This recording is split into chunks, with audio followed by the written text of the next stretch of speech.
masih memilih kita dalam keadaan sehat, tidak diberikan sakit, dan dijauhkan dari wabah penyakit yang masih melanda di negeri kita ini. Salawat dan salam semoga tetap tercurah pada junjungan kita Nabi Agung Muhammad SAW yang senantiasa kita harapkan selalu syafaat beliau nanti di yaumil akhir. Semoga kita termasuk umat beliau yang menerima bagian dari syafaat beliau ya. Amin. Baik teman-teman semuanya, di pagi hari ini seperti biasa kita perkuliahan di literasi komputer. Nanti kita akan membahas tentang IoT, Internet of Things, dan Big Data gitu ya. Karena keduanya saling berhubungan atau berkaitan. Materinya juga sudah saya upload di e-learning. Nah, ini teman-teman bisa download ya materinya di sana. Nanti kita sama-sama belajar bareng. Barangkali teman-teman ada yang mungkin lebih paham terkait IoT dan Big Data, bisa share info atau share materi ke saya ya, biar melengkapi info. Lebih berkahnya, mari kita buka perkuliahan pagi hari ini dengan membaca umul kitab. 3 Rasulullah, wa syafaat Rasulullah, wa niatan salihah, Al-Fatihah. Baik teman-teman semuanya, sebentar saya akan share screen dulu terkait tentang materinya ya untuk pagi hari ini. Kelihatan sudah di sana? Kelihatan Pak. Kelihatan ya, oke terima kasih. Ya baik, jadi di pagi hari ini tentang ini ya, apa namanya, Internet of Things, oke, atau Big Data gitu ya. Teman-teman pernah mendengar atau melihat tentang Clever.dot? Pernah dengar? Atau baru pertama kali dengar? Baru pertama ya? Ya, Clever.dot ini adalah sebuah alat CCTV yang dipasang tanpa kabel dan dihubungkan dengan jaringan internet. Sehingga orang yang memiliki alat ini bisa mengakses lokasi dari jarak jauh atau mungkin mengaturnya dari posisi yang mungkin sebelah kanan ke kiri, mungkin ke bawah dan seterusnya. Nah, ini dihubungkan dengan internet sehingga yang pemilik smartphone yang memiliki aplikasi tersebut bisa mengeceknya dari jarak jauh gitu ya, misalnya di rumah atau mungkin di sekolah, rumahan dan seterusnya. Kemudian saya ambil contoh sederhana juga di perumahan saya. Perumahan saya itu memakai CCTV yang menggunakan aplikasi IVMS 4500 gitu ya. Ini juga salah satu aplikasi CCTV yang bisa dipantau gitu ya. Di perumahan saya itu ada sekitar 3 CCTV yang dipasang di pintu gerbang, di perempatan, sama di bagian gerbang belakang. Atau 4 ya kalau nggak salah. Nah, saya bisa mengaksesnya, ini contohnya dari HP saya, itu mengakses lalu lintas yang masuk mungkin dari pedagang asongan yang masuk gitu ya, atau mungkin orang luar yang tidak dikenal masuk ke perumahan saya dari jarak jauh, misalnya dari kampus saya ya, di Ngalian, posisi rumah saya nanti di Gunung Pati, atau pada saat saya masih di luar kota gitu ya, di Jakarta atau di Bandung, saya bisa memantaunya gitu ya. Inilah salah satu kecanggihan alat yang dikaitkan dengan internet gitu ya. Ya ini tadi ya, aplikasi Clever.dot ini adalah salah satu dari beberapa aplikasi yang dikaitkan dengan internet ya, karena ini merupakan salah satu produk CCTV gitu ya. Nah, ini memungkinkan dari penggunanya itu mengontrolnya atau mengaturnya atau memeriksanya melalui HP langsung ya, tanpa dengan kabel, yang tentunya juga terhubung dengan internet gitu ya. Pastinya harus punya paket data atau wifi gitu ya. Nah, teman-teman kalau pengen paham, kalau pengen tahu ya, saat ini hampir semua jaringan di dunia, baik itu retailer, tahu ya retailer ya, supermarket, kemudian minimarket, atau mall-mall gitu ya, baik yang di dunia maupun yang ada di Indonesia nih, ini biasanya mengeluarkan sebuah kartu berbentuk kartu member. Setiap kali kita akan membayar di kasir, biasanya teman-teman pasti akan ditanyakan oleh kasir, dan pertanyaannya seperti ini, apakah mempunyai kartu member? Ya, pernah ditanyakan ya seperti itu. Nah, tentunya dengan kartu member ini para customer yang belanja di tempat itu mungkin akan diberikan sebuah servis yang memuaskan berupa promo-promo yang menggiurkan gitu ya bagi para customer yang memegang kartu itu. Memang kartu member ini menjadi salah satu alat untuk membangun dan mempertahankan loyalitas dari customer agar selalu datang ke retailer itu. Tapi ternyata nggak hanya itu saja teman-teman, retailer itu juga memakai kartu member ini sebagai alat untuk mengumpulkan informasi atau data mengenai tingkah laku customer atau yang disebut juga customer behavior, kebiasaan pelanggan gitu ya, yang berkaitan dengan produk-produk yang mereka jual. Misalnya nih, retailer ini menjadi tahu kalau misalnya si bla bla bla Maret ya, ada dua merek Maret ya, entah si itu sama si Ana gitu ya. Misalnya dari tahu tuh si toko itu, jadi oh ternyata si yang laku itu popoknya mereknya si ini, popok bayinya mereknya misalnya Sweetie atau merek apalagi ya Mami Poko dan seterusnya. Maka ketika si pelanggan itu datang ke toko itu terus lagi, pasti dia akan menemukan, tidak akan pernah kehabisan, ya enggak? Mungkin teman-teman tidak akan memahami itu, tapi itulah yang namanya big data, gitu ya. Atau retailer atau yang supermarket itu tadi ya, mengetahui berapa rata-rata nilai pembelian di wilayah tertentu, gitu ya. Retailer juga akan mengetahui rasa mie instan apa yang paling laku dibandingkan dengan rasa yang lainnya. Misalnya yang paling laku adalah Indomie goreng. Oh, sebut merek maaf ya. Rasa ayam goreng atau ada yang rasa soto misalnya ya.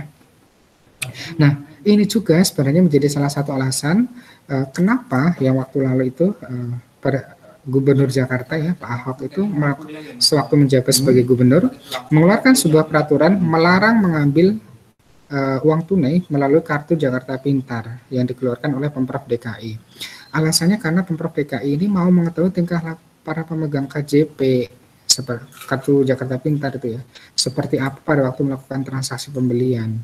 Ini semua yang dinamakan dengan big data. Jadi perusahaan atau organisasi mengumpulkan data tingkah laku para customer dengan tujuan supaya bisa melayani customer lebih baik lagi. Lalu, apa hubungan antara Internet of Things dan big data? Ini tentunya sangat erat ya. Melalui IoT, perusahaan atau organisasi akan mengumpulkan data mengenai customer behavior atau kebiasaan pelanggan itu, sehingga data yang dikumpulkan kemudian dianalisa untuk mendapatkan gambaran yang jelas mengenai tingkah laku yang disebut dengan big data ini. Sudah pernah diterapkan juga teman-teman semuanya kalau kalian tahu namanya toko buku terbesar ya di dunia, Amazon. Ini merupakan salah satu perusahaan yang sudah menjalankan proses ini, pengambilan big data. Jika customer browsing dan membeli buku di Amazon, maka Amazon akan menyimpan data ke buku yang termasuk topik apa saja yang customer itu browsing, kemudian apa yang dibeli, kemudian dibanyakin buku yang sering dibeli gitu. Kemudian tanpa diminta oleh customer, Amazon akan mengirimkan newsletter. Newsletter itu semacam berita ya, berita-berita yang dikirimkan ke email biasanya tiap minggu itu ya. Dan newsletter itu berisi buku-buku terbaru atau buku-buku terlaris dari topik yang sering di-browsing oleh customer. Newsletter itu berita ya, berita kumpulan berita yang dikirimkan ke email itu tadi dikirimkan secara personal, tidak dikirimkan secara jamak. Gitu ya.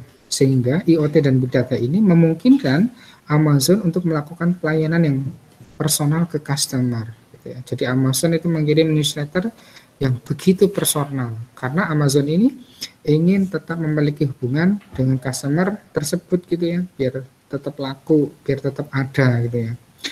Teman-teman juga mungkin pernah ya mendapatkan email yang isinya berupa promosi produk-produk dari sebuah perusahaan atau retailer yang berbasis jual beli online. Misalnya dari Shopee, Lazada dan seterusnya, mungkin pernah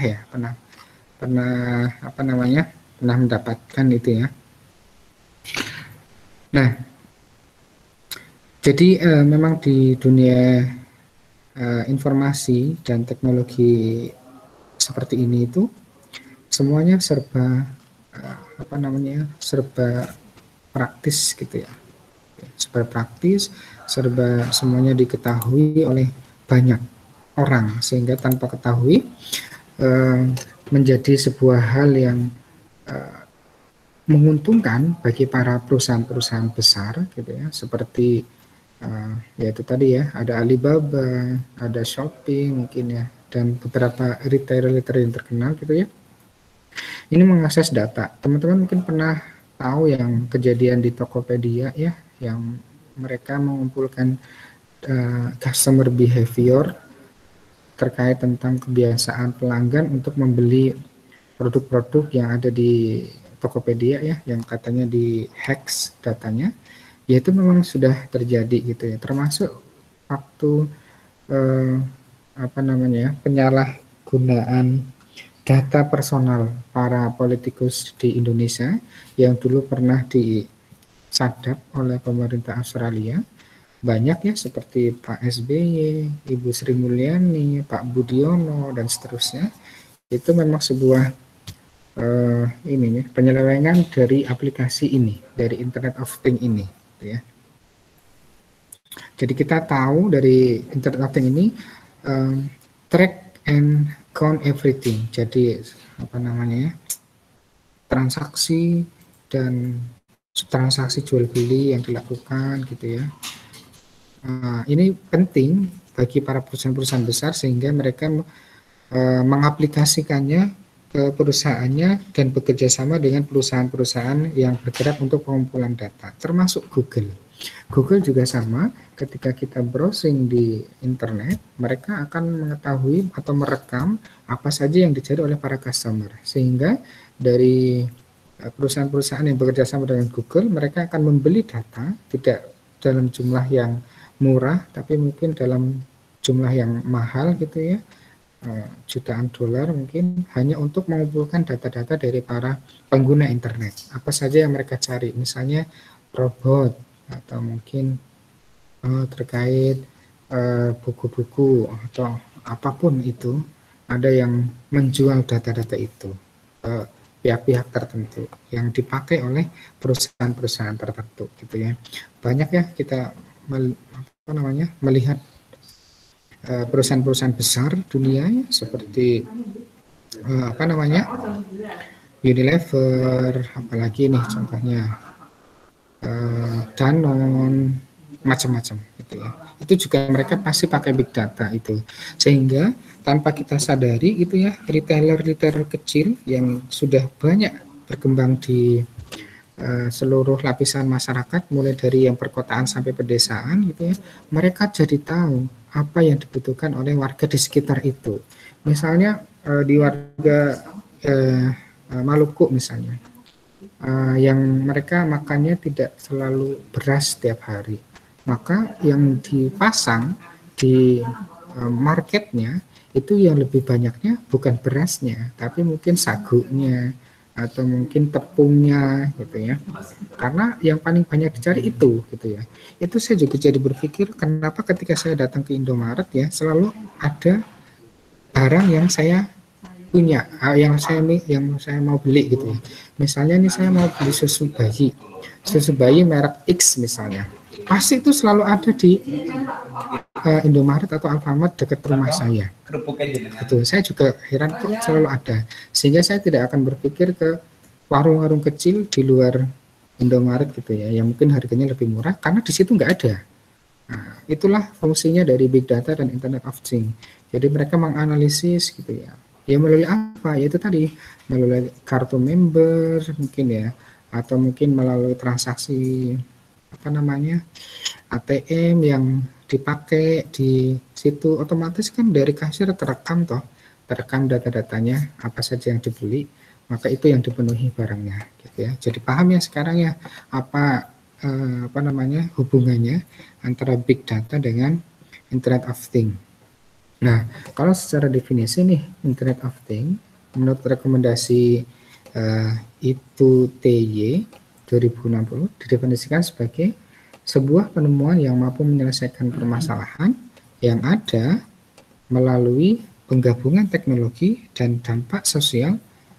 Sementara itu jika ditinjau dari standarisasi secara teknik, IoT dapat digambarkan sebagai infrastruktur global untuk memenuhi kebutuhan informasi masyarakat yang memungkinkan layanan canggih dan interkoneksi baik secara fisik maupun virtual berdasarkan pada yang telah ada dan perkembangan informasi serta teknologi komunikasi. Ya. Nah, untuk memahami definisi dari Internet of Things itu dapat dilihat dari gabungan dari dua kata, yaitu Internet dan Things. Di mana Internet ini didefinisikan sebagai sebuah jaringan komputer yang menggunakan protokol-protokol Internet, gitu ya, IP address, Internet Protocol, ya, yang digunakan untuk berkomunikasi dan berbagi informasi dalam lingkup tertentu. Sementara things ini diartikan sebagai objek-objek dari dunia fisik yang diambil melalui sensor-sensor yang kemudian dikirim melalui internet, gitu ya. Ambil barang, bayar di kasir pakai sensor, dicek, sensornya masuk ke internet, masuk ke komputer yang ada di layar, kemudian koneksikan dengan harga, gitu. Kemudian data itu juga mungkin diambil oleh manajemen untuk menganalisisnya sehingga kebutuhan pasar jadi terpenuhi, gitu ya. Itulah mengapa beberapa negara-negara maju di dunia mereka jadi tahu kebutuhan pasar di masa depan itu menjadi seperti apa yang paling dibutuhkan. Karena saya sampaikan ke teman-teman semuanya mungkin ya, kalau zaman sekarang itu mungkin yang dibutuhkan adalah minyak, ya. Minyak di mana menjadi bahan utama untuk mobilitas manusia di zaman sekarang, untuk bahan bakar mobil misalnya, untuk kegiatan yang sifatnya itu mobilitas. Kemudian ke depan juga akan beralih dari minyak ke air, ya. Di mana air bersih di masa depan kemungkinan akan semakin sedikit dengan adanya perubahan iklim yang terjadi di dunia ini, itu semakin tidak menentu, ya, otomatis juga akan berpengaruh pada kualitas air yang ada di bumi kita, sehingga bumi kita ini menghasilkan air-air yang mungkin kualitasnya lebih menurun daripada awal-awal yang buminya masih hijau, masih asri, gitu ya. Nah, untuk mempermudah model penyimpanan dan pertukaran informasi, maka diperlukan tentang adanya teknologi semantik, ya. Teknologi semantik ini sebuah jaringan yang tidak hanya memberikan makna dari konsep, tapi juga hubungan logis antara keduanya, sehingga intinya berkaitan dengan bahasa teknologi, gitu ya. Oleh karena itu, untuk mewujudkan Internet of Things diperlukan 3 komponen yang mendukung, yaitu Internet, Things, sama semantik itu tadi. Nah, ini adalah beberapa model-model yang ada di Internet of Things, gitu ya. Ini ada IoT applications, gitu ya. Kemudian ada generic support capability, specific support capability, ada yang umum, ada yang spesifik. Kemudian networking capabilities dan transfer capabilities. Ini berhubungan dengan jaringan, gitu ya. Jaringan yang menghubungkan segalanya dengan internet, baik itu aplikasi smartphone, CCTV itu tadi yang saya sampaikan di awal kuliah, kemudian apalagi yang bisa dikaitkan, mungkin komputer yang bisa diakses dari jarak jauh, termasuk fotokopi. Mesin fotokopi itu pun bisa diakses dari jarak jauh. Saya pernah sampaikan di sini sepertinya.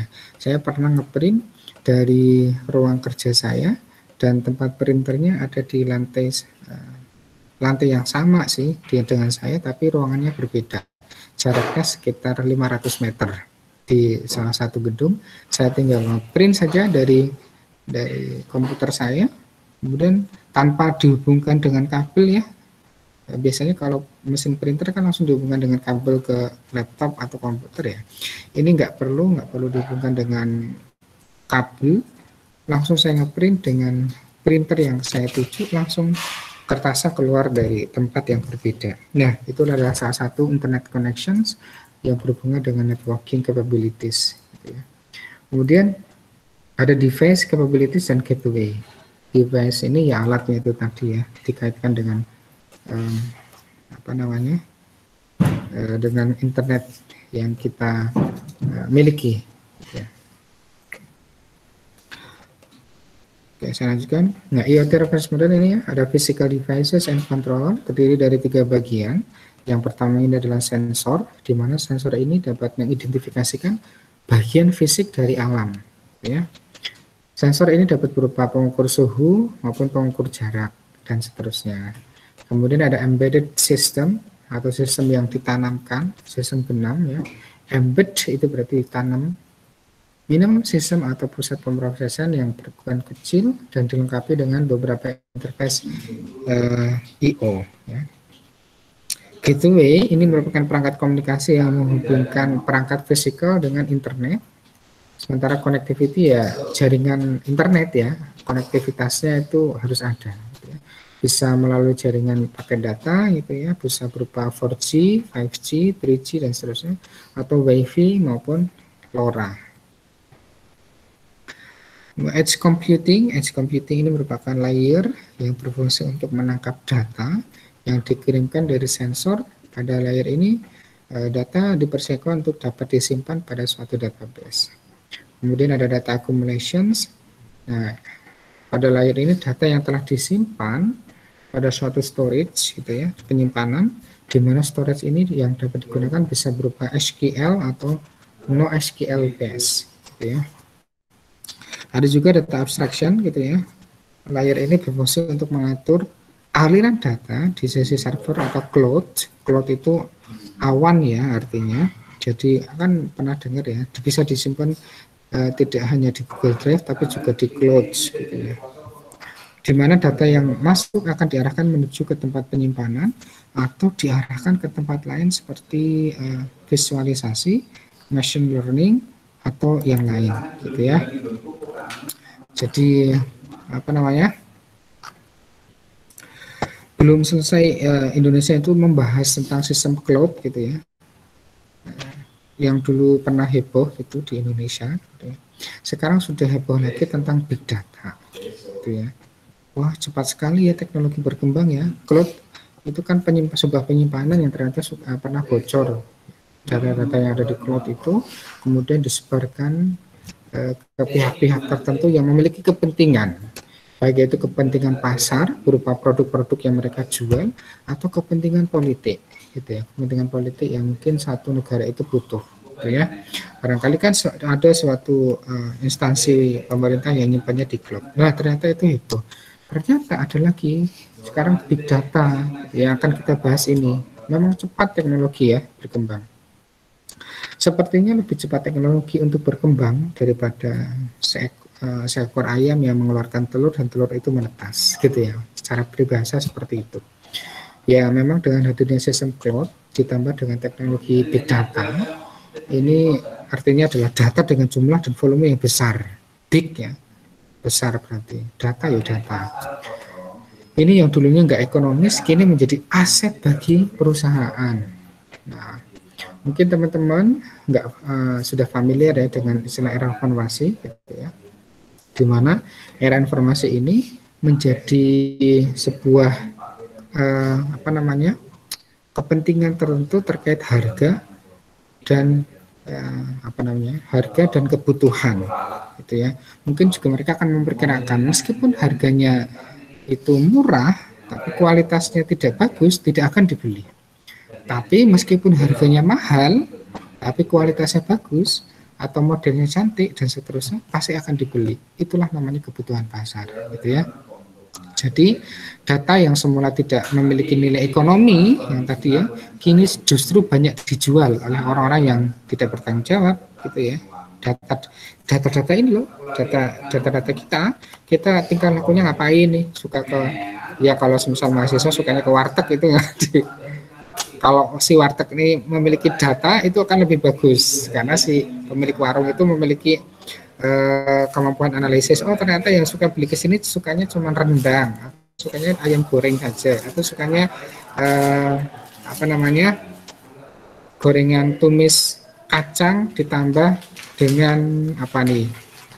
Kalau saya sih sukanya nih putren dikasih pelaati gitu ya, dimasak tumis dengan bumbu-bumbu yang agak rendang, itu saya suka. Beberapa warteg-warteg yang menyediakan itu pasti saya akan datangi. Itu kalau wartegnya paham tentang big data. Sayangnya beberapa warteg itu tidak memahami big data, sehingga mereka yang membuat masakan yang setiap hari mereka buat gitu ya. Meskipun tidak laku, mereka akan tetap membuat karena mereka nggak paham big data. Gitu ya. Kalau paham big data, pasti mereka akan membuat yang dibutuhkan oleh pasar, sehingga mereka tidak akan menyia-nyiakan atau tidak sia-sia apa yang mereka masak, pasti akan habis terus gitu toh. Jadi tidak akan ada barang-barang yang dibuang. Termasuk ini berkaitan dengan barang-barang yang sifatnya expirednya atau kadaluarsanya itu sedikit gitu ya, sedikit dalam artian tidak tahan lama, seperti roti, apalagi ya gorengan, apalagi ya yang sayur-sayuran dan lain sebagainya yang tidak tahan lama. Itu pun juga harus dianalisis sebenarnya apa sih yang diminati oleh para warga di sekitar itu, yang suka dibeli oleh warga masyarakat itu, biar yang disediakan yaitu kebanyakan, meskipun ada ada yang lainnya lah ya, ada yang lainnya tapi nggak begitu banyak. Yang paling banyak ya yang dibutuhi oleh masyarakat sekitar itu. Itu digunakan oleh harusnya di pihak retailer kecil gitu, atau yang masyarakat pada umumnya, UMKM dan seterusnya. Sayangnya ini nggak banyak dipahami oleh UMKM atau perusahaan-perusahaan kecil, tapi dipahami oleh perusahaan-perusahaan besar. Jadi istilahnya itu yang makmur semakin makmur, yang kurang makmur ya biasa-biasa saja, nggak akan berkembang gitu ya, karena tidak memahami tentang big data ini gitu ya. Jadi ini menjadi sebuah masalah baru ya terkait tentang big data ini ya. Bisa jadi data-data bisa bocor dan disalahartikan ke pengguna perusahaan tertentu. Tapi ya ayo kita sama-sama melihat dari sisi positifnya gitu ya, sehingga kita tidak boleh menjustifikasi terhadap teknologi big data ini ya kan. Untuk benar-benar bisa mengenal big data, maka kita harus paham dulu tentang pengetahuan dasarnya gitu ya. Jadi tidak hanya berkaitan dengan hitungan-hitungan dalam sebuah arti ekonomis gitu ya, tapi kita coba sambil duduk santai, kita bicarakan sambil minum kopi mungkin ya, sambil sedengi cemilan gitu ya. Jadi itu tadi terkait big data, ini sudah banyak dipakai oleh kumpulan para perusahaan besar gitu ya.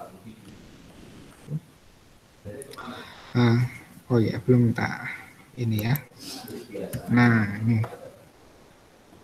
Kemudian masih berkaitan dengan Internet of Things dan big data itu tadi, apa sih aplikasinya ini? Layer ini memiliki fungsi sebagai control system.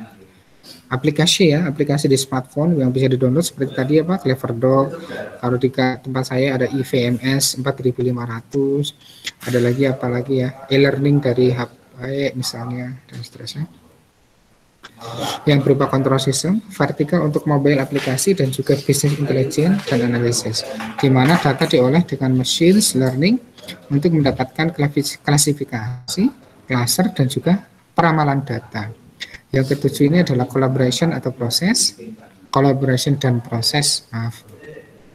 Ini merupakan layer yang memberikan informasi kepada personal untuk dapat melakukan suatu hal berdasarkan data yang diterima.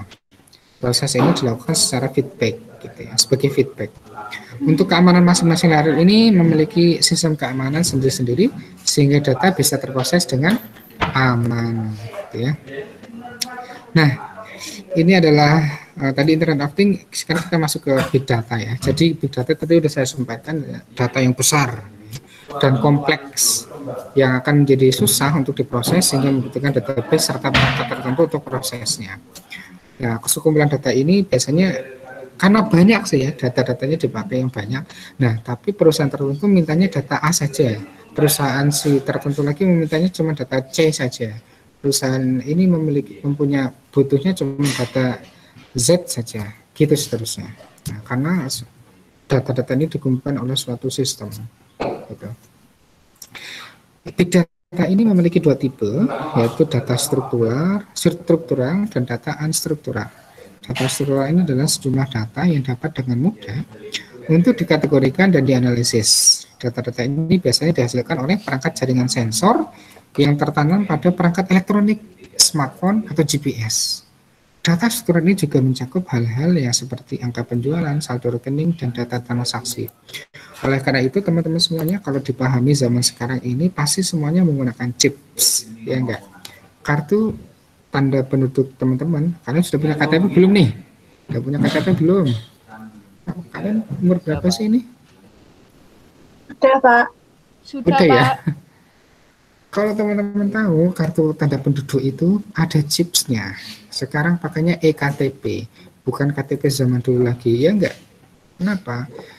Inilah fungsinya yang diarahkan ke Internet of Things. Kalau kalian nih melakukan kriminal, ya naudzubillah min dzalik ya, atau hilang di suatu tempat gitu ya, yang kebetulan teman-teman bawa KTP, nah, itu akan lebih mudah ditemukan oleh badan intelijen negara gitu ya, karena mereka memiliki data elektronik kalian, KTP kalian, tinggal dicari saja aksesnya, ketemu di mana, oh ternyata di sini, tinggal ketemu, oh ternyata si X itu tenggelam di sungai, sekarang posisinya di sini, itu sebenarnya bisa dianalisis pakai eKTP itu tadi. Atau ketika melakukan kriminal, kenapa seorang penjahat itu bisa cepat sekali ditangkap oleh polisi di suatu lokasi, karena mereka tanpa sadar membawa KTP gitu ya.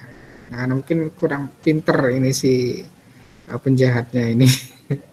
Harusnya si itu nggak usah bawa KTP biar nggak kedeteksi gitu, dibuang aja KTP-nya. Tapi kan sekarang susah ya, kalau nggak bawa ID card kemana-mana nggak akan dilayani toh, misalnya di Samsat atau di kepolisian atau ngurus surat-surat apa namanya bebas narkoba, kelapa baik, harus punya KTP gitu toh.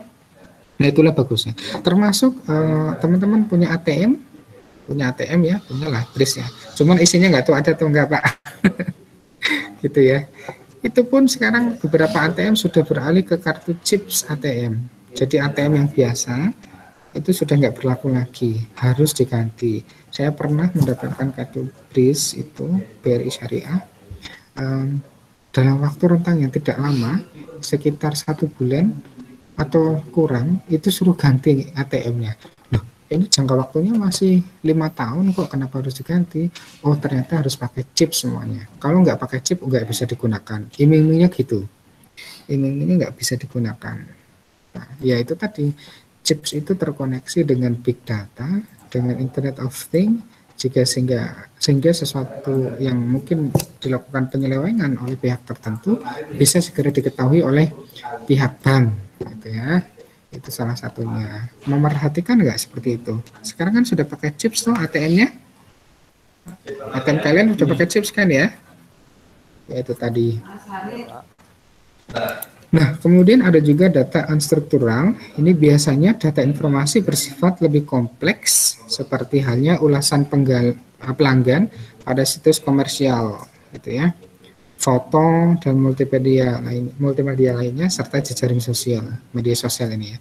Data ini tidak dapat dengan mudah untuk dipisahkan ke dalam kategori atau dianalisis secara numerik, gitu ya. Ini biasanya teman-teman yang memiliki media sosial seperti Instagram, Facebook, lagi Twitter dan seterusnya, pasti biasanya kompleks nih. Ada yang pasang foto, ada yang pasang makanan dan gambar-gambar yang lainnya, atau berupa status-status yang tanpa sadar digunakan oleh seseorang atau pihak tertentu nih. Makanya hati-hati ya. Barangkali nih pernah kejadian ada yang upload foto di suatu tempat, kemudian mukanya dipakai oleh, hanya upload foto toh, teman-teman nanti saya kasih mungkin insya Allah videonya kalau saya ketemu ya. Pernah saya lihat itu ada yang upload foto, kemudian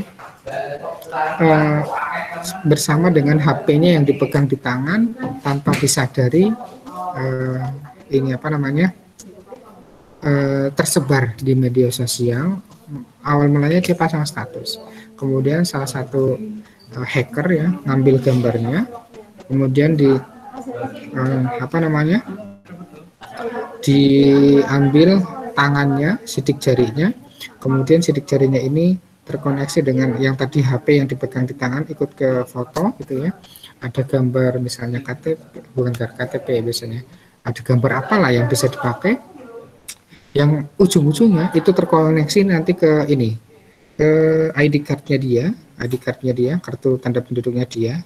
Kemudian terkoneksi juga ke ini, ke ATM-nya dia, terkoneksi ke ATM-nya dia, sehingga dia ketemu, si hacker itu ketemu nomor PIN dari ATM tersebut, sehingga tanpa sadar si orang yang tadi upload foto status di media sosial, di Instagram, itu rekeningnya berkurang secara bertahap. Loh, kok berkurang? Lah, ternyata ATM-nya sudah kosong, sudah diambil oleh pihak tertentu. Padahal dia nggak ngapa-ngapain. Padahal itu cuma status tok, dengan fotonya, dengan mungkin saya lupa apakah pakai HP atau pakai apa itu. Intinya diambil, bisa ngambil ATM-nya. Nah itu makanya perlu kita hati-hati ya dalam sebuah internet. Makanya kemarin kita bicara tentang etika dalam dunia digital, biar tidak disalahgunakan apa yang kita lakukan. Nah, ini bedanya antara big data dengan tradisional data gitu ya. Kalau tradisional data atau data warehousing ini merupakan sebuah transaksi yang berorientasi pada operasional atau sejarah data, historical data gitu ya. Kemudian datanya itu bersifat medium atau skala kecil gitu ya. Transaksinya hanya bersifat secara sistem gitu ya. Misalnya di warung-warung kecil nih, warung-warung kecil aja ya, itu tinggal diambil untuk apa namanya, makanan atau minuman, kemudian disensor, kemudian ya sebagai ini aja, apa namanya, sebagai transaksi jual beli saja, tanpa perlu ada perhatian database.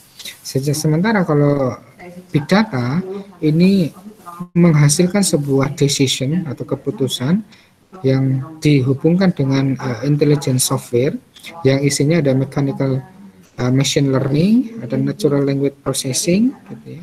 Ada statistical processing, kemudian ada predictive analysis dan in-memory analysis. Kelihatan nggak ya di situ? Kecil banget ya? Terlalu kecil. Masih kelihatan nggak ya? Apa saya besarkan di sini? Ya, kelihatan ya? Oke, ya seperti itu. Kemudian skala besarnya ini rapid velocity volumination data, gitu ya. Jadi secara cepat ya. Kemudian ada data scale to multiple storage service, ini berupa penyimpanan yang dalam jumlah banyak gitu ya. Kemudian ada large scale infrastructure, ada massively distributed system, scalable architecture, sama commodity hardware.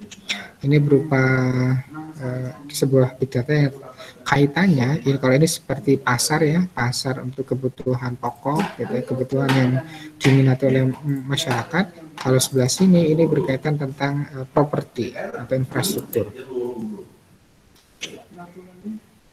Ini masih perbedaan antara big data dan tradisional data ya. Oke, taksonomi big data nih. Kalau nggak kelihatan saya besarin. Nah, jadi big data ini nanti dia terkoneksi terkait tentang terkait teknologi gitu ya. Teknologi itu ada commercial framework. Commercial framework ini salah satunya adalah Google. Kemudian ada contohnya Panas, aneka makanan, minuman, Oracle data gitu ya. Terkoneksi juga dengan Amazon ini ya, Amazon ya, yang tadi saya sebutkan. Amazon itu adalah toko buku online terbesar di dunia gitu ya. Kemudian dia ada interkoneksi juga dengan security, keamanan ya, ada secure computing gitu ya, ada secure communications ya. Makanya teman-teman kan ini tuh pernah mendengar kasus narapidana politik misalnya ya. Kemudian dalam sebuah persidangan, kemudian rekaman telepon tanpa sadar dibunyikan pada persidangan. Padahal dia nggak merasa, ya kok ketahuan ya, saya nelpon siapa sama nelpon siapa itu ketahuan.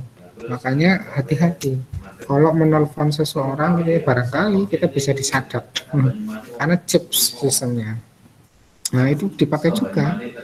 Nah, makanya beberapa isu yang kemarin tersebar seperti WhatsApp, Facebook, itu bisa direkam. Terus isu lagi Zoom, ya, Zoom pas waktu awal-awal Zoom itu katanya tersebar, tapi ternyata dari pihak Zoom-nya mengelak bahwasanya mereka tidak akan merekam, tidak akan mensebar data dan seterusnya. Ya, dalam karena ketakutan itu tadi, ketakutan mereka dikiranya menyebar data. Gitu ya.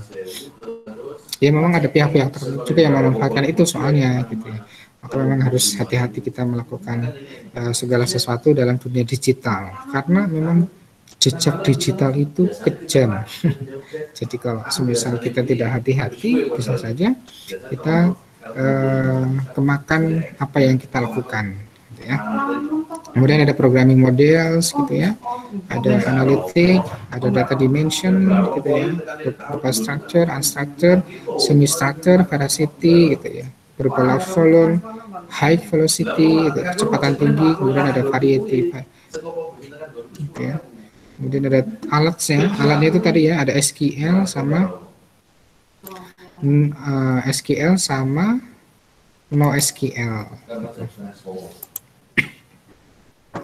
Kemudian ada file system yang terkoneksi dari penyimpanan storage itu tadi. Ada local file system, ada distribute file system. Nih, untuk big data atau data dimensi ini memiliki karakteristik, gitu ya, tinggi, gitu ya. Ada terabytes sampai zettabytes, gitu ya. Dan karakteristiknya itu ada 4V, volume, velocity, variety, dan veracity. Apa itu keempatnya? Di sini bisa dilihat. Kalau volume, ada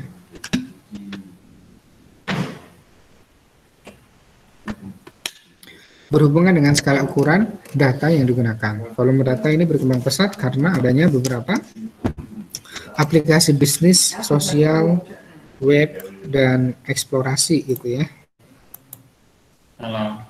Jadi data ini ukurannya seperti terabyte, itu ya, exabyte, gitu ya.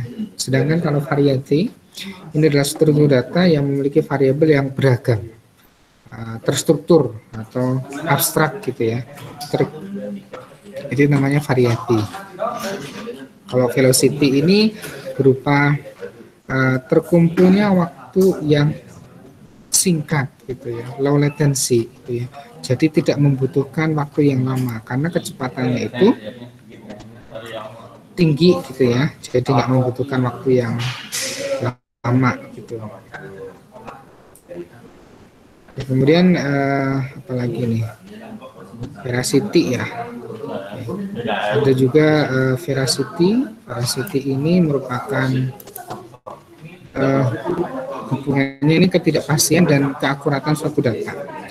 Pada beberapa kondisi, tingkat akurasi akan didapatkan apabila dilakukan adanya proses filtering atau scaring data, gitu ya.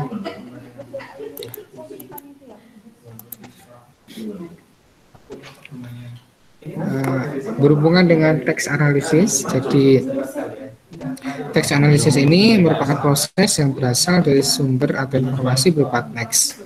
Teknologi dalam analisis teks ini berasal dari beberapa bidang mendasar, termasuk linguistik, statistik, dan machine learning.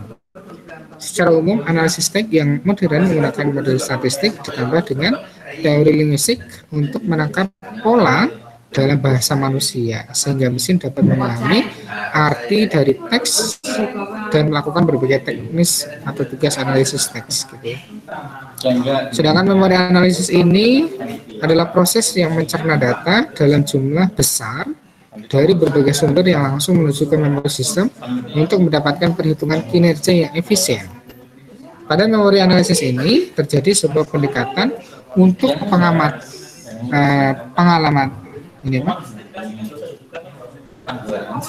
pengalamatan data, gitu ya, addressing data saat berada pada RAM guna mendapatkan respon waktu yang cepat dalam proses pengamatan. Gitu. Yang di pinggir jalan itu area ini area di dalam nggak di depan. Nah dari sini kemudian big data ini terkoneksi ya dengan hadirnya teknologi artificial intelligence gitu, Internet of Things, gitu. Bahkan mungkin smart city yang biasanya digunakan di kota-kota besar di Indonesia ya, seperti di Jakarta, Semarang, Bandung, itu sudah menerapkan seperti ini juga. Termasuk ini apa itu namanya ya, saya lupa, yang CCTV yang dipasang pada perlintasan lampu merah ya. Biasanya kan mereka ada yang melanggar tuh, ada yang melebihi marka jalan, ada yang nggak memakai helm. Dari jarak jauh seseorang memperingatkan mereka melalui mikrofon yang dipasang di perlintasan lampu merah itu tadi, sehingga ada yang lucu-lucu gitu ya, ada yang emak-emak nggak bawa helm kemudian ditegur gitu. Kemudian ada juga yang bapak-bapak melebihi marka jalan, ayo mundur gitu ya. Jadi nggak perlu diperingatkan langsung oleh seorang polisi yang berdiri di perlintasan lampu merah ya, kepanasan nanti. Cukup dengan itu tadi CCTV yang terkoneksi dengan internet, kemudian ada pasang mikrofon di situ gitu ya, kemudian memperingatkan pengguna jalan yang tidak patuh, sehingga mereka akan malu sendiri kalau nggak mematuhi. Maka karena ada CCTV tinggal difoto saja nomor motornya, nanti pada saat pajak baru ditilang atau mungkin bayarnya lebih. Nah sayangnya di Indonesia itu belum menerapkan yang seperti itu, baru penerapan untuk di ini saja, diperingatkan saja, diperingatkan untuk tidak melanggar aturan lalu lintas, suruh mundur, atau kalau nggak pakai helm suruh turun ya, yang naiknya suruh turun, jalan sendiri, entah nanti kalau sudah di jalan agak jauh mereka naik lagi, itu terserah, yang penting kita baru memperingatkan. Tapi kalau di luar negeri itu sudah lebih baik lagi ya, tanpa perlu diperingatkan pun pengguna jalan yang tidak patuh sudah terekam lewat beberapa CCTV yang dipasang di jalanan, sehingga mereka ketika membayar pajak mereka akan heran, loh kenapa saya membayarnya lebih padahal harusnya membayarnya sekian gitu ya, karena di situ ada laporannya. Pas waktu pajak itu ada laporannya, melanggar di jalan ini, jenis pelanggarannya misalnya tidak memakai helm atau terlalu cepat kecepatan yang digunakan,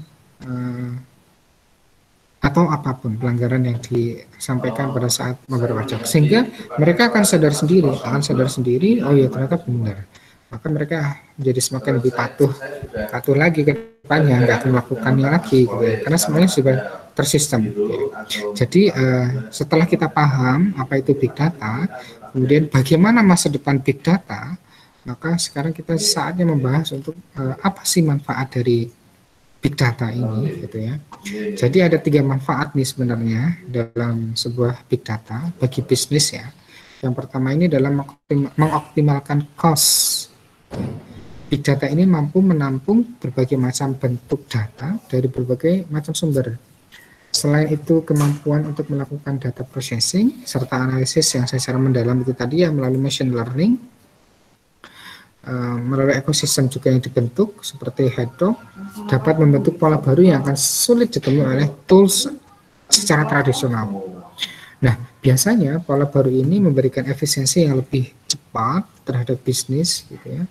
Entah melakukan cutting value chains melalui jalan shortcut gitu ya, atau menemukan kelompok target market baru ya, dengan cost yang lebih sedikit ya. Jadi dioptimalkan costnya. Kemudian setelah itu juga bisa, yang kedua adalah meningkatkan efisiensi atau efektivitas bisnis gitu ya. Efektivitas ini dapat diartikan dalam 2 hal ya. Yang pertama ini adalah berkurangnya waktu produksi akan suatu pekerjaan dengan kualitas hasil yang optimal. Misalnya ketika teknologi internet belum sanggup untuk melakukan streaming film, maka kita harus mengunduh film dari internet agar bisa menonton film. Nah, waktu yang diperlukan untuk menonton film adalah waktu unduh, plus waktu menonton. Gitu ya. Tapi kalau teknologi internet ini sudah mampu melakukan streaming film, streaming TV yang ditayangkan di layar kaca, gitu ya, layar TV, maka kita tidak perlu mengunduhnya, ya, cukup tonton saja langsung secara streaming dari internet browsing yang digunakan oleh gadget kita. Dengan waktunya pun juga lebih efektif. Kemudian yang efektivitas yang kedua artinya adalah bertambahnya hasil produksi dengan kualitas yang optimal dalam waktu yang satu kali kerja saja. Misalnya ketika kita ini masih sekolah gitu ya dulu, ketika teknologi kamera ya ponsel belum bisa memproduksi gambar yang tajam, maka kita tidak bisa mengambil foto papan tulis di mana ketika guru menerangkan perjalanan gitu ya, jalan yang tidak jelas gitu. Kita maksudnya adalah mengambil foto, ya. Kita mau nulis ulang gitu ya, semua tulisan yang ada di papan tulis gitu ya, sehingga kita lebih fokus pada pelajaran gitu ya. Tapi kameranya enggak siap gitu ya. Setelah teknologi kamera berkembang pesat, maka kita lebih mudah gitu ya, lebih mudah untuk menyalin dan mendengarkan penjelasan oleh guru gitu ya. Ini kita bisa mendapatkan dua hal dalam satu kali kerja gitu ya. Yang pertama adalah pemahaman materi karena konsentrasi nggak terpecah gitu ya, karena kita mendengarkan materi dari guru atau dosen nggak pecah konsentrasinya, tanpa perlu kita nulis. Oh ternyata dosennya nulisnya cepet banget nih, aku ada yang nggak masuk nih gitu ya, kan kadang kayak gitu toh. Nah kemudian yang kedua ini adalah dokumentasi. Jadi kita ada dua tadi ya, kita fokus belajar tanpa pecah konsentrasinya, harus nulis, harus dengarkan, nulis, dengarkan gitu ya. Tapi foto aja sambil memperhatikan penjelasan dosen, nanti di rumah dibuka dokumentasinya baru ditulis ulang. Sambil tadi apa yang dijelaskan oleh guru atau dosen itu masuk gitu ya. Kan agak susah ya nulis sambil mendengarkan, nulis sambil mendengarkan. Ya kalau tulisan kita itu secepat apa yang dituliskan oleh guru atau dosen. Kalau semisal tulisan kita itu lambat, maka yang di papan tulis keburu dihapus. Ya enggak. Ya.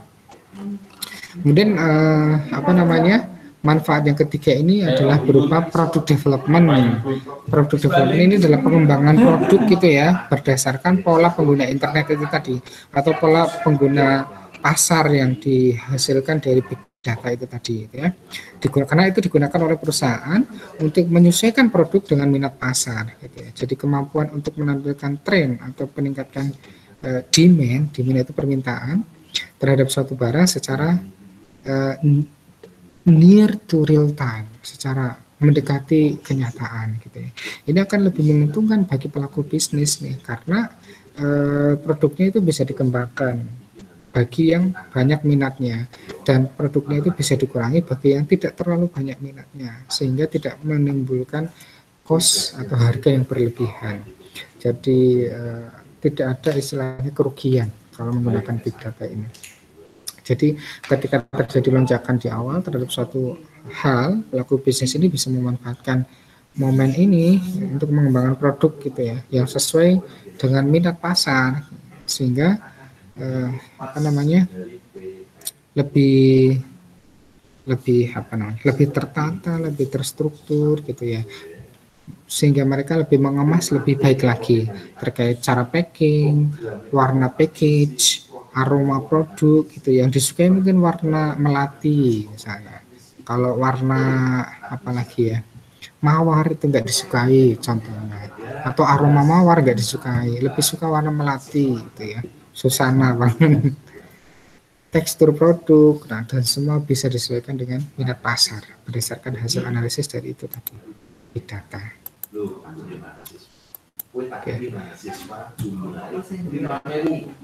Oke, ini tadi yang sudah saya terangkan ya. Jadi beberapa tools yang biasa digunakan dalam big data ini ada Key Value Store, Key Value Pair gitu ya, digunakan pada NoSQL, Document Oriented Database, JSON, Big Table Database, HBase, Cassandra gitu ya, grup database Neo4j gitu ya. Kemudian misalnya komersial nih, secara komersial digunakan oleh Google, Amazon, dan Microsoft gitu ya. Frame komputasi ini digunakan oleh perusahaan big data yang bersifat open source, misalnya Spark, Apache Hadoop gitu ya. Nah, jadi jangan salah, ternyata si Google ini juga mengumpulkan data-data dari para pengguna internet ya, teman-teman semuanya.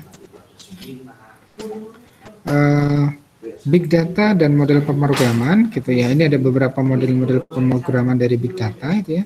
Ada MapReduce, ini merupakan sebuah model pemrograman tingkat tinggi yang membangun sebuah map dan reduce. Fungsi pengelompokan data yang terdistribusikan ini dari beberapa node yang ada. Map yang dibangun berfungsi untuk memfilter dan mengurutkan data, sedangkan fungsi reduce adalah menggabungkan beberapa hasil outputan map itu tadi ya, outputan peta itu tadi menjadi suatu hasil akhir. Contohnya adalah Hadoop dan MapReduce. Ada trip atau task data intensive mode gitu ya. Ini merupakan model pemrograman yang digunakan pada aplikasi tingkat tinggi dengan sebuah logika komputasi yang didasarkan pada batas waktu tenggat sebuah aplikasi. Contohnya adalah aneka. Machine learning tools ini merupakan sebuah pembelajaran pada suatu mesin yang digunakan untuk pengambilan sebuah keputusan. Contohnya misalnya Spark, Wahout, gitu ya. BigQuery language ini merupakan sebuah generasi baru dalam hal penanganan atau pengenalan suatu bahasa. Model pemrograman ini biasanya melibatkan pencarian data teks. Salah satu contoh aplikasi dari pemrograman ini adalah pencarian suatu kata berdasarkan frekuensi kemunculan menggunakan Google BigQuery Data Analysis. Contohnya adalah Google Query. Ini big data pada clouds. Big data pada clouds ini yang kemarin sempat heboh ya di Indonesia ya. Ada Cloud Drive, contohnya adalah Amazon, OneDrive, SkyDrive, Google Drive. Ada Big Data Clouds, Hadoop, MongoDB, Bigtable. Ini adalah cloud untuk NoSQL API. Ada sosial media, Facebook, punya link enggak? LinkedIn biasanya. Saya punya LinkedIn ini. LinkedIn itu juga salah satu jaringan media sosial yang biasanya dipakai oleh para akademisi. Ya, jadi para akademisi itu biasanya lebih pakai LinkedIn daripada menggunakan Facebook, Instagram, gitu. Facebook, Instagram itu biasanya dipakai oleh para anak-anak muda yang ingin eksis di dunia sosial media lah biasanya. Tapi kalau para akademisi, perusahaan dan lain sebagainya biasanya mereka pakainya LinkedIn, Twitter, YouTube gitu ya. Kemudian ada data clouds, ini ada Google Earth, USGS Geo Clouds gitu ya. Kemudian ada relational data, API queries gitu ya. Kemudian semuanya masuk ke Big Data Computing Platform. Kemudian dari sini mereka ada macam-macam nih, ada pemrosesannya, ada Big Data Security, Big Data Analytics, Data Intensive Programming Models, Compute and Data Aware Scheduling, dan seterusnya itu ya. Kemudian baru mereka menganalisisnya menjadi sebuah kebutuhan yang ada di pasaran internasional ataupun nasional ya, di Indonesia juga, berupa computing clouds gitu ya, hasil komputasi atau hasil analisis yang sudah diformulasikan secara komputer berupa virtual maupun physical compute and storage gitu ya, dalam sebuah penyimpanan data. Ini data-data yang dibutuhkan pasar ya. Ya, teman-teman, saya rasa itu terkait tentang big data dan Internet of Things ya. Jadi kita jadi lebih paham ya, lebih tahu bahwasanya memang segala sesuatu yang ada di digital ini ternyata memang bisa direkam ya, tanpa sadar kita memang melakukan sesuatu yang barangkali itu dibutuhkan oleh orang lain atau perusahaan lain. untuk menganalisis kebutuhan pasar kita. Misalnya kita lebih suka zaman dulu ya, itu buku mereknya Sidu, Sinar Dunia, atau Kiki gitu ya. Kemudian ada lagi buku-buku tertentu yang mungkin diminati oleh pasar, sehingga suatu produk tertentu itu seperti buku itu tadi disediakan lebih banyak di salah satu toko buku, karena itu paling banyak diminati dibandingkan dengan buku-buku yang lain. Meskipun buku yang lain pun juga ada di toko itu ya. Zaman dulu kan yang terkenal itu, nggak tahu kalau sekarang lebih macam-macam lagi ya merek-merek buku. Begitu juga dengan makanan maupun minuman yang sering kita konsumsi setiap hari atau sehari-hari itu ya, itu merupakan sebuah data yang digunakan oleh pihak tertentu biar si makanan atau minuman itu selalu tersedia di toko yang selalu kita datangi, entah Indomaret, Alfamart, dan seterusnya. Baik, itu teman semuanya. Ada yang mau menyampaikan sesuatu? Cukup?